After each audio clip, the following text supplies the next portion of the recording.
अस्सलाम वालेकुम dear students, कैसे हैं आप सब। उम्मीद है सब खैरियत से होंगे।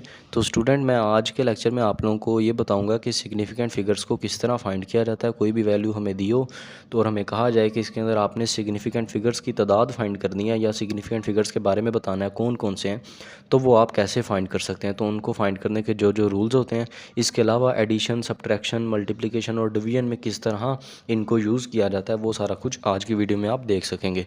तो शुरू करते हैं। सबसे पहले rules of finding significant figures, ये आप लोगों के पास रूल्स लिखे हुए हैं, ठीक है। इसके तकरीबन 3 रूल्स होते हैं जो कि इस्तेमाल होते हैं जब हमने सिग्निफिकेंट फिगर्स को किसी भी वैल्यू में फाइंड करना होता है। तो सबसे पहला रूल आपके पास ये होता है कि आपने याद रखना है ऑल डिजिट्स 1 2 3 4 5 6 7 8 9 आर सिग्निफिकेंट।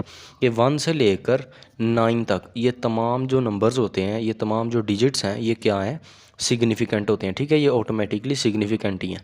दूसरा रूल आपके पास क्या है कि for zero there are 2 cases. अब जो ज़ीरो है उसके लिए 2 केसेस होते हैं आपके पास, ठीक है। 1 से 9 तक तो डिजिट्स हो गए सिग्निफिकेंट, लेकिन ज़ीरो कब होगा। ज़ीरो के लिए 2 चीज़ें आपने याद रखनी है कि अगर ज़ीरो लेफ़्ट साइड पे आ जाएगा तो फिर ज़ीरो सिग्निफिकेंट नहीं होगा। अगर ज़ीरो राइट साइड पे आ जाएगा फिर उसके लिए मज़ीद 2 केसेस होते हैं, ठीक है। राइट साइड पे अगर ज़ीरो डेसिमल फ्रैक्शन के अंदर आ गया, यानी किसी पॉइंट वाली वैल्यू के अंदर आ गया, तो फिर क्या होगा, ज़ीरो सिग्निफिकेंट होगा। जैसे आप लोगों को ये मिसाल यहाँ पर दी गई है 0.00876000, आगे लिखा हुआ है 5 सिग्निफिकेंट फिगर्स। तो इसके अंदर टोटल कितने सिग्निफिकेंट फिगर हैं, 5 हैं। 1 2 3 4 5, ये 5 हो जाएंगे, ठीक है।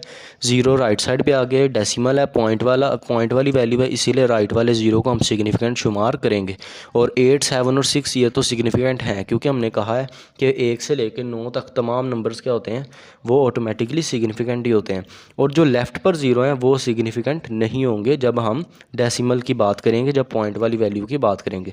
इसके बाद दूसरे नंबर पे इन integers like 8000 kilogram significant figures depend on precision of instrument. तो ऐसे इंटीजर्स जिनके अंदर ज़ीरो आ जाते हैं राइट साइड पर, तो उस वैल्यू के लिए हम इंस्ट्रूमेंट की प्रिसीजन को देखते हैं कि वो क्या है, यानी कि उसका लीस्ट काउंट क्या है। इसके बाद अगला रूल आप लोगों के पास आ जाता है कि in scientific notations figure other than power of 10 are significant. कि जब हमने साइंटिफिक नोटेशन में लिखना है वैल्यू को, तो तब 10 पावर से पहले वाले जो नंबर होते हैं वो क्या होंगे, सिग्निफिकेंट होंगे। मिसाल के तौर पर अगर हमारे पास इस तरह कोई वैल्यू लिखी हो, ठीक है, ये साइंटिफिक नोटेशन में हमने किसी वैल्यू को लिख दिया, तो इसमें अगर हमने सिग्निफिकेंट फिगर्स की तादाद को फाइंड करना है तो हम 10 पावर से पहले वाली वैल्यू को देखेंगे। 10 पावर को हम क्या करेंगे, इग्नोर कर देंगे। तो इससे पहले आप लोग देखें ये इस वैल्यू में कितने सिग्निफिकेंट फिगर हैं। इसमें टोटल 3 है, 8 6 और 4। तो इसमें 3 सिग्निफिकेंट फिगर हो जाएंगे। 8 6 और 4 क्यों है, क्योंकि हमने स्टार्ट में फर्स्ट रूल में यही पढ़ा है कि 1 से लेकर 9 तक जितने भी नंबर्स हैं वो तमाम क्या हैं, वो सिग्निफिकेंट है। ज़ीरो के लिए बाहर रूल होते हैं कि अगर ज़ीरो राइट साइड पे आ जाए तब वो सिग्निफिकेंट होता है, और लेफ़्ट पे आ जाए तब वो सिग्निफिकेंट नहीं होता। अब हम देखते हैं कि मल्टीप्लिकेशन और डिवीजन में किस तरह सिग्निफिकेंट फिगर्स का इस्तेमाल किया जाता है। तो इसके लिए भी एक रूल है जो कि आप लोगों ने अपने जहन में रखना है। वो ये है कि इन प्रोडक्ट और कोशंट, कि जब कोई चीज़ मल्टीप्लाई हो रही होगी या डिवाइड हो रही होगी, keep significant figures not more than that contained in least accurate factor. कि जितने significant figure least accurate factor में होंगे, उस वैल्यू में जो लीस्ट एक्यूरेट फैक्टर है उसमें जितने सिग्निफिकेंट फिगर्स होंगे आपने अपने आंसर में उतने ही लिखने हैं, ठीक है। अब ये लीस्ट एक्यूरेट फैक्टर क्या होता है, इसका मतलब ये है कि least accurate factor is a factor that contains least number of significant figures. के हमारे पास जो वैल्यू है उस वैल्यू के अंदर जितनी भी हमारे पास वैल्यूज़ इस्तेमाल हो रही हैं, जो मल्टीप्लाई या डिवाइड हो रही हैं, उन तमाम वैल्यूज़ में कौन सी ऐसी वैल्यू है जिसके पास सबसे कम सिग्निफिकेंट फिगर्स हैं, उस वैल्यू को हम कहेंगे वो लीस्ट एक्यूरेट फैक्टर है, ठीक है। ये एग्जांपल से आपको और अच्छे से समझ आ जाएगा कि यहाँ पर एक एग्जांपल ये देखें लिखी हुई है, ये कुछ वैल्यूज़ हैं जो मल्टीप्लाई हो रही हैं और साथ एक वैल्यू इनके साथ डिवाइड हो रही है। तो ये एक प्रोडक्ट कोशंट बना हुआ है, ठीक है, जिनमें प्रोडक्ट भी हैं और कोशंट भी है। तो अगर हम इसको सोल्व करें तो हमारे पास कैलकुलेटर पर ये लंबा चौड़ा आंसर आ जाएगा कि 1.45768982 10 की पावर 3। ये बहुत लेंथी आंसर है। तो अगर हमने इसको सिग्निफिकेंट फिगर्स में लिखना है तो हम क्या करेंगे, हम इस पूरी वैल्यू के अंदर देखेंगे कि हमारे पास सबसे छोटी सिग्निफिकेंट फिगर इस्तेमाल करने वाली वैल्यू कौन सी है। तो इसमें अगर आप लोग देखें पहली वैल्यू के अंदर, ठीक है, एक हमारे पास ये वैल्यू है, एक ये वैल्यू है और एक ये, टोटल 3 वैल्यूज़ हैं, ठीक है। ये दोनों साइंटिफिक नोटेशंस हैं और ये सिंपल वैल्यू है। इसमें आप लोग देखें कितने सिग्निफिकेंट फिगर्स हैं। साइंटिफिक नोटेशन वाला रूल आपने जहन में रखना है कि उसके अंदर 10 की पावर को इग्नोर किया जाता है और 10 की पावर से पहले जो वैल्यू हो सिर्फ उसमें सिग्निफिकेंट फिगर्स को देखा जाता है कि कितने हैं। तो इसमें 1 2 3 4, इसमें 4 सिग्निफिकेंट फिगर्स हो जाएंगे, ठीक है।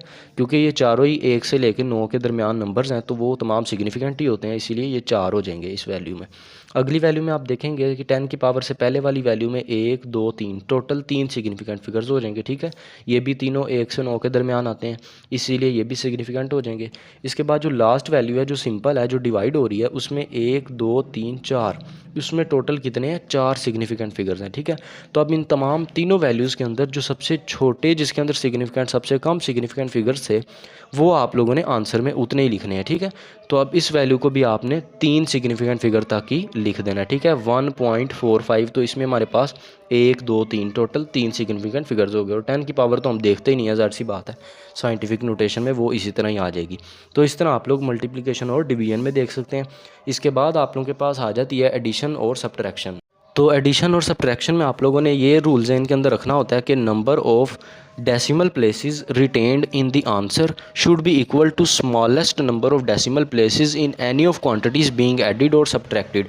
बेसिकली इस बात का मतलब ये, अगर आपके पास 2 या 3 या ज़्यादा वैल्यूज़ जमा या माइनस हो रही हों तो उन वैल्यूज़ के अंदर आपने देखना है सबसे कम डेसिमल प्लेसेस किसके पास हैं, यानी सबसे कम पॉइंट के बाद किस वैल्यू में नंबर आ रहे हैं। तो जिस वैल्यू में भी पॉइंट के बाद सबसे कम नंबर आ रहे होंगे उतने ही कम नंबर आपने अपने आंसर के अंदर लिख देने हैं, ठीक है। एग्जाम्पल से आपको ये और अच्छे तरीके से समझ आ जाएगा। आप एग्जाम्पल देख सकते हैं कि 72.1 प्लस 3.42 प्लस 0.003, ये 3 वैल्यूज़ को उन्होंने प्लस किया। इनको प्लस करने के बाद हमारा आंसर आया 75.523। लेकिन अब हमने ये देखना है कि हम आंसर में कहाँ तक लिखेंगे वैल्यू पॉइंट में। तो वो आप लोगों ने देखना है, ये आपके पास 3 वैल्यूज़ हैं, तीनों वैल्यूज़ में पॉइंट्स के बाद कितने कितने नंबर आ रहे हैं।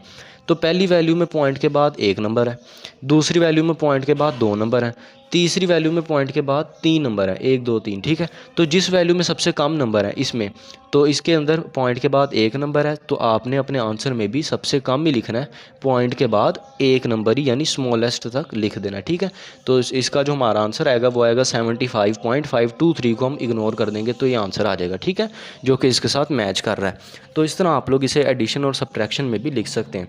इसके बाद आके आप लोगों के पास आ जाता है rules for rounding off digits के। अब डिजिट्स को किस तरह राउंड ऑफ किया जाता है।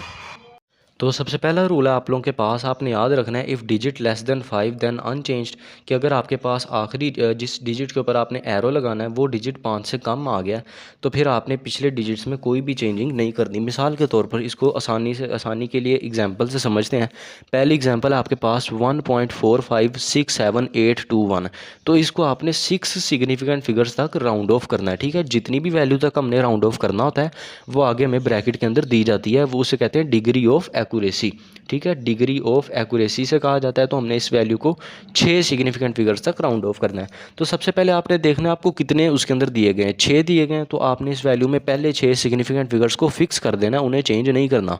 तो इसके अंदर पहला आपके पास सिग्निफिकेंट फिगर 1 आ जाएगा, 1 2 3 4 5 6, यहाँ तक आपके पास ये सिग्निफिकेंट फिगर्स आ गए, यानी इनके अंदर कोई ना कोई चेंज नहीं आएगा। अगली वैल्यू है उसके ऊपर आप एरो लगा दें या उस वैल्यू को अपने जहन में याद रख लें, जो कि है 2, ठीक है, 7वीं। तो अब आपने देखना है जिस वैल्यू के ऊपर एरो आया ये वाली वैल्यू अगर 5 से कम है पहले रूल के मुताबिक, ठीक है, अगर ये वैल्यू 5 से कम है तो फिर अनचेंज्ड, कोई भी चेंज नहीं आएगा, आपका आंसर आ जाएगा 1.45678। और अगली वाली जो वैल्यू है उनको बेशक आप 0 कर दें या उनको ना लिखें, तो ये आपके पास इसका आंसर आ जाएगा, आपने इसको राउंड ऑफ कर दिया। इसके बाद दूसरा रूल है आप लोगों के पास कि इफ़ डिजिट मोर देन 5, कि अगर जिस डिजिट के ऊपर आपने एरो लगाया है वो नंबर 5 से बड़ा आ गया, then add 1 in last digit, तो आपने उससे पिछले डिजिट में 1 को जमा कर देना, ठीक है। तो एग्जांपल नंबर 2 में आप देख सकते हैं, आपने इसकी जो डिग्री ऑफ एक्यूरेसी है वो है 4 सिग्निफिकेंट फिगर, आपने 4 नंबरों तक इसे राउंड ऑफ करना है। तो पहले 4 सिग्निफिकेंट फिगर आप देख लें, वो हैं 1 4 5 और 2, ठीक है। ये पहले 4 सिग्निफिकेंट फिगर हमने देख लिए, इनको फिक्स कर दिया, उससे अगली वैल्यू के ऊपर हमने लगाया एरो, ठीक है। अब जिस वैल्यू के ऊपर एरो लगाया है ये नंबर हमारे पास 5 से बड़ा है, ठीक है, तो दूसरे रूल के मुताबिक इससे पिछले डिजिट में 1 प्लस हो जाएगा, तो हमारा आंसर आ जाएगा 1.45। और ये जो 2 है इसमें जब 1 ऐड होगा तो ये 3 बन जाएगा। अगली वैल्यूज़ को चाहे तो आप 0 लिख दें या चाहे तो उन्हें इग्नोर कर दें तो ये आपका आंसर आ गया। ठीक है, इसके बाद जो लास्ट आपके पास रूल है वो इम्पोर्टेंट है, वो ये कि if digit is equal to 5, अगर आपने जिस डिजिट के ऊपर एरो लगाया वो अगर डिजिट 5 ही आ जाए, ना 5 से बड़ा है ना 5 से कम आए, बल्कि वो डिजिट 5 हो, फिर क्या होगा? फिर आपने दो रूल्स अपने जहन में रखने हैं कि अगर उससे पिछले वाला डिजिट ओड है, ठीक है, यानी जिसके ऊपर आपने एरो लगाया वो डिजिट अगर 5 है, उससे पहले वाला डिजिट अगर ओड नंबर है यानी वो 2 के टेबल में नहीं आता, देन ऐड 1, तो फिर आपने 1 को प्लस कर देना है। लेकिन अगर 5 से पहले वाला डिजिट इवन है यानी कि वो 2 के टेबल में आता है या 2 से डिवाइड होता है, देन अनचेंज, तो फिर आपने कोई भी चेंजिंग नहीं करनी। मिसाल के तौर पर ये वैल्यू आपके पास यहाँ पर दी गई है, इसको आपने 6 सिग्निफिकेंट फिगर्स तक राउंड ऑफ करना है, ये इसकी डिग्री ऑफ एक्यूरेसी है। तो 6 सिग्निफिकेंट फिगर पहले फिक्स कर लें, 1 2 3 4 5 6, ये 6 हमने फिक्स कर दिए, इसके ऊपर हमने लगा दिया एरो। तो अब जिस वैल्यू के ऊपर आया एरो वो तो 5 आ गई है, ठीक है, ना तो वो 5 से बड़ी है ना 5 से कम है, वो बल्कि 5 है। तो फिर आपने इससे पिछले डिजिट पे जाना है, इससे पिछला जो डिजिट है वो ओड है कि इवन है? वो डिजिट इवन है, 6 है, क्योंकि 6 2 के टेबल में आता है, इसीलिए वो क्या है? इवन है।